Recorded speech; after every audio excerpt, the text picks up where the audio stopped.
যুদ্ধের জন্য প্রস্তুতি নিচ্ছে রোহিঙ্গারা। বাংলাদেশ সীমান্তে নতুন অশান্তি। গত কয়েক বছরে বাংলাদেশে আশ্রয় নেওয়া রোহিঙ্গা শরণার্থীর সংখ্যা 12 লাখ ছাড়িয়ে গেছে। 2017 সালে মিয়ানমারের রাখাইন রাজ্যে সেনাবাহিনীর নৃশংস অভিযানের ফলে 7.5 লাখের বেশি রোহিঙ্গা বাংলাদেশে আশ্রয় নেয়। বর্তমানে বিশ্বের বৃহত্তম শরণার্থী শিবিরে পরিণত হয়েছে কক্সবাজারের ক্যাম্পগুলো। এদিকে রাখাইন রাজ্যে রাজনৈতিক ও সামরিক দৃশ্যপট পাল্টে যাচ্ছে।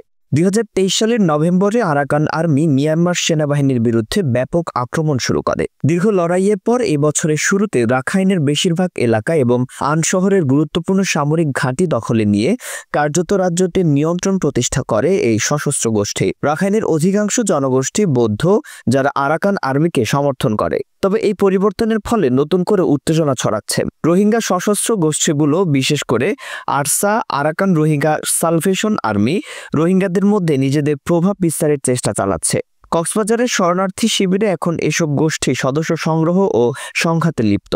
আরসা ছাড়াও আরএসও, মুন্নাহ গ্রুপ এবং ইসলামিক মহাজের মতো আরও কয়েকটি সশস্ত্র গোষ্ঠীও সক্রিয়।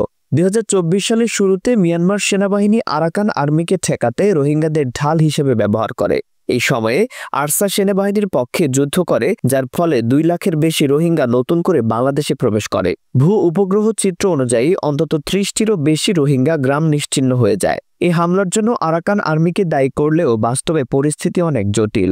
এই পরিস্থিতিতে বাংলাদেশের উদ্বেগ বেড়েছে, কারণ শরণার্থী শিবিরগুলো এখন সশস্ত্র গোষ্ঠীর সদস্য সংগ্রহের কেন্দ্র হয়ে উঠছে।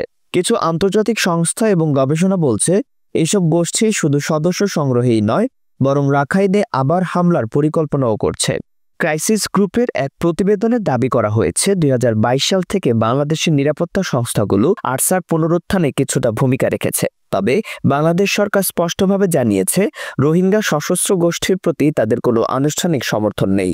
বাংলাদেশ সেনাবাহিনীর গোয়েন্দা সংস্থা ডিজিএফআই জানিয়েছে, 2024 সালের নভেম্বর মাসে রোহিঙ্গা সশস্ত্র গোষ্ঠীগুলোর মধ্যে একটি সমঝোতা চুক্তি হয়েছে, যার নাম মিশন হারমোনি। এই চুক্তির মধ্যস্থতাকারী ছিলেন দিল মোহাম্মদ নামের একজন রোহিঙ্গা নেতা। তবে এই প্রক্রিয়া সরকারের দিক থেকে স্বীকৃত নয় বলে দাবি করেছেন অনেক বিশ্লেষক।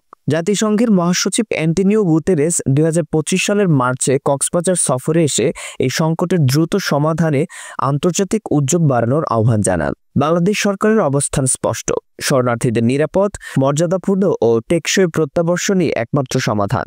এজন্য চীনসহ আন্তর্জাতিক মহলের সঙ্গে যোগাযোগ ও চাপ বজায় রাখা হচ্ছে। তবে ময়দানে যেসব ঘটনা ঘটছে তা রোহিঙ্গা সংকটের স্থায়ী সমাধানের পথে বড় বাধা হয়ে দাঁড়াচ্ছে।